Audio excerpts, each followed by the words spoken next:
The house on the hill had no name because it did not need one. In the old quarter of the city, everyone knew it by sight. White limestone walls softened by age, tall arched windows veiled with sheer linen, and a garden that never shouted its wealth, only breathed it.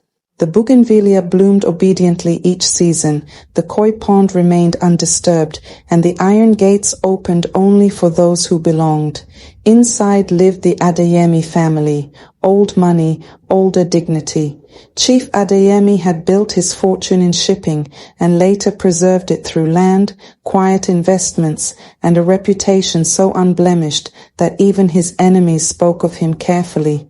His wife, Morenike, came from a lineage of scholars and traditional custodians. Together they raised their daughters with the same philosophy they used to run their lives. Never rush, never explain unnecessarily, and never forget. The elder daughter, Adesewa, was calm in a way that unsettled people. She listened more than she spoke, remembered more than she revealed. Her beauty was subtle, long neck, thoughtful eyes, a smile that appeared only when it meant something. From childhood, she had been groomed as the natural heir, not announced, not declared, simply understood. The younger daughter, Zainab, was fire wrapped in silk, brilliant, charming, adored in social circles. Where Adesewa moved like a shadow, Zainab dazzled like noon sunlight. She learned early that attention could be shaped, redirected, harvested. Their parents loved them equally, but differently, and Zainab noticed. After their father's sudden death, the house changed its breathing.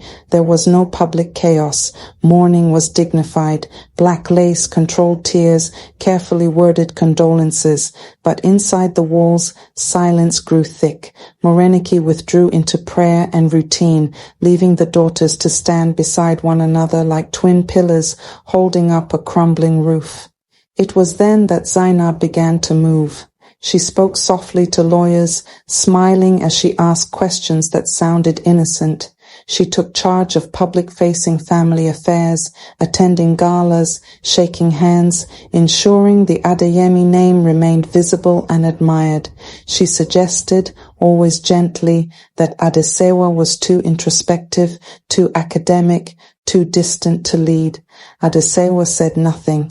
She continued managing the family archives, overseeing land records, old contracts, ancestral agreements that few outsiders understood.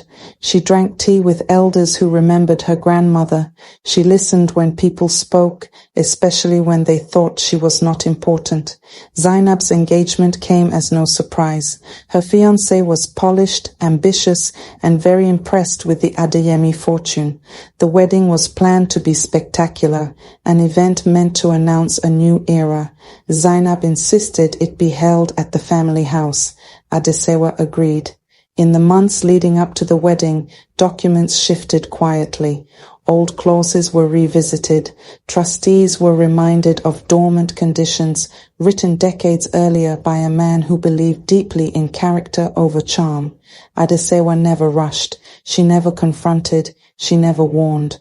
On the morning of the wedding, the house glowed.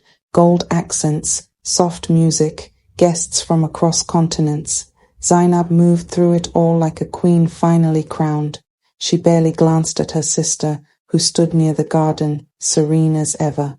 During the reception, just before the speeches, the family lawyer rose. His tone was respectful, almost apologetic. He explained that Chief Adeyemi had left specific instructions regarding the control of family assets until certain conditions were met, conditions involving stewardship, marital agreements, and the preservation of lineage. The estate would remain under a single executor, Adesewa.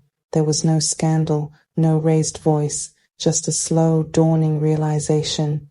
Zainab's smile froze. Her fiancé's hand loosened from hers. Whispers spread, delicate but sharp. Nothing had been stolen. Nothing had been revoked. The truth had merely been revealed. Adesewa did not look at her sister. She did not need to. Weeks later, Zainab moved out, not in disgrace, but in discomfort. Invitations became fewer. People spoke to her with a new carefulness. her marriage strained under the weight of unmet expectations.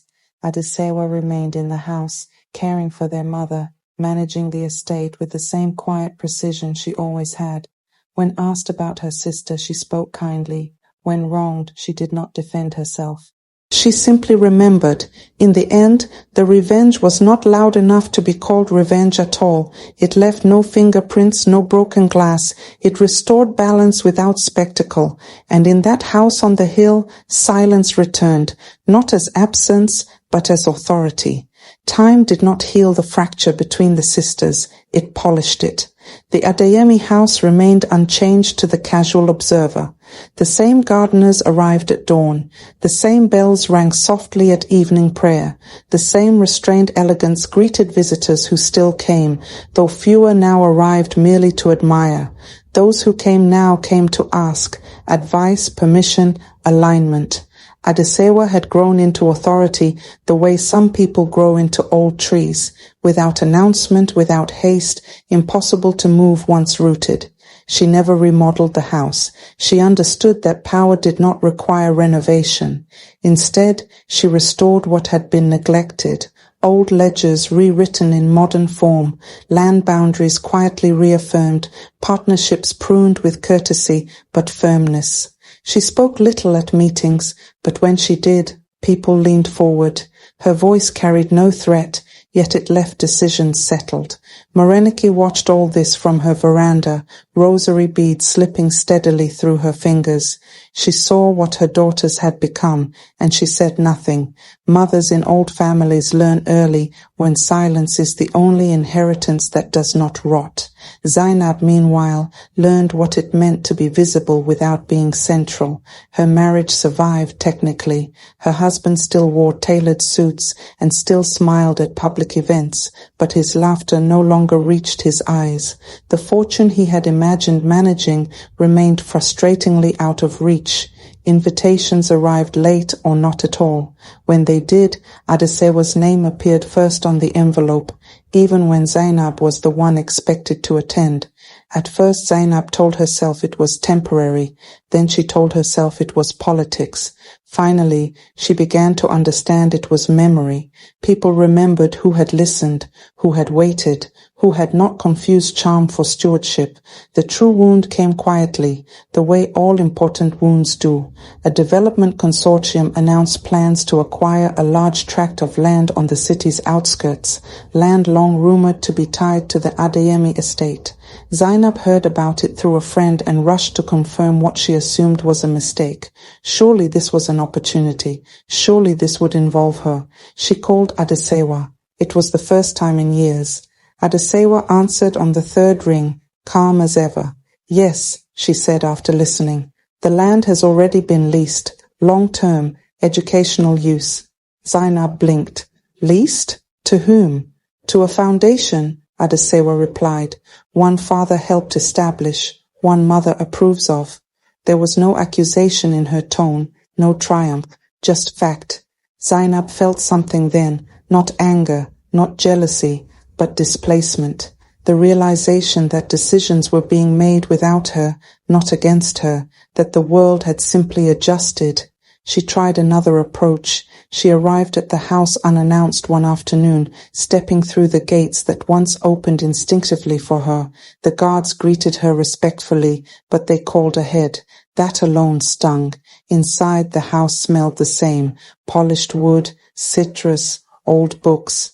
Adesewa met her in the sitting room. They studied one another like women meeting across a river that had grown wider than memory. You look well, Zainab said. So do you, Adesewa replied. They spoke of small things, their mother's health, mutual acquaintances, the weather. Then Zainab, uncharacteristically direct, asked the question she had come to ask. Did you ever plan this? Adesewa did not answer immediately. She poured tea, the way she always had, slow, deliberate. I plan to remember, she said finally. Zainab frowned. Remember what? Everything. There was no bitterness in the word, only weight. Zainab wanted to argue, to defend herself, to name the injustices she believed she had suffered, but she realized with a sudden clarity that made her chest ache that nothing she said would be disputed. It would simply be absorbed, catalogued, and placed where it belonged. Silence, she understood too late, was not emptiness, it was storage. When Zainab left, the house closed behind her without drama. Adesewa returned to her work. Morenike prayed. Years later, when the Adeyemi name became associated not only with wealth, but with scholarship, preservation, and quiet philanthropy, people spoke of Adesewa as though she had always been inevitable. And Zainab, she became a story told softly to daughters in similar houses, never as a villain, never as a victim, but as a reminder that in families like theirs, revenge was never loud.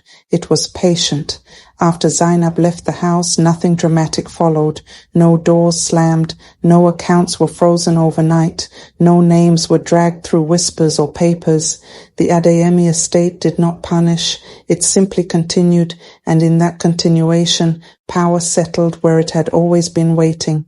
Adesewa woke each morning before the house fully breathed itself awake. She walked the corridors while the light was still learning the shape of the rooms. She reviewed correspondence with the same calm she had once reserved for childhood lessons.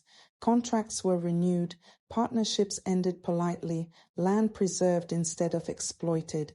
Every decision was quiet, documented, final. Those who dealt with her learned something quickly.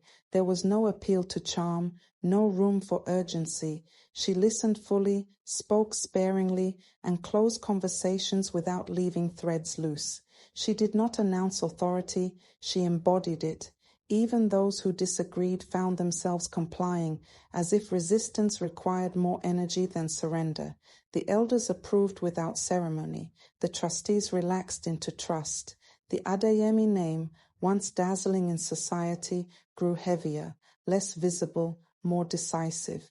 It appeared on endowments rather than guest lists, on foundations rather than invitations.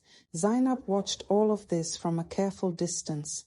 Her life did not collapse. That would have been merciful in its simplicity. Instead, it thinned. She attended fewer events. When she did, she was greeted warmly, but briefly. People still admired her, but admiration no longer came with access. Her husband remained, but expectation had left the marriage, and without expectation, ambition withered. She tried once to re-enter through charity work, through partnerships she believed would impress. Each time the response was courteous, measured, non-committal. The doors were not shut. They were simply no longer hers to open. What wounded her most was not exclusion, it was irrelevance. Years passed. The house on the hill aged beautifully. Bougainvillea continued to bloom on schedule. The koi pond remained undisturbed. The iron gates opened and closed for fewer people, but always for the right ones. Adesewa never spoke of revenge. She never needed to. Revenge implied heat, reaction, the expenditure of emotion. What she had enacted required none of that. She had not taken anything from her sister. She had merely allowed inheritance to complete its work. On a rare afternoon, Zainab returned to the house, not to reclaim, but to acknowledge. They sat across from one another in the sitting room where so much had gone unsaid. The table between them held no documents this time, only tea. "I didn't know," Zainab said at last. Adesewa met her gaze, calm as ever. "You didn't want to." There was no accusation in the words, just accuracy. They parted without bitterness, without reconciliation, without promises. Some distances, Adesewa understood, were not meant to be crossed again. They existed to define shape. That evening, Adesewa stood alone in the garden. The house glowed softly behind her. For the first time she allowed herself a small private acknowledgement, not of victory, but of completion. The silence no longer waited, it belonged to her. What remains long, after both sisters were spoken of less frequently, the Adeyemi house remained. Children who never knew the family's internal history played beneath its arches. Scholars studied in institutions funded quietly by its estate. The land endured, protected from haste, preserved from spectacle. People spoke of Adesewa Adeyemi as a woman of vision, restraint, and integrity. They spoke of Zainab less often, and when they did, it was with a gentle ambiguity, reserved for stories that never quite resolved. But the house remembered everything. It remembered the sister who listened. It remembered the sister who shone. And it remembered which of the two understood that power, once loud, eventually asks to be held in silence. In the end, no one could say exactly when the balance shifted, only that when it did, it stayed.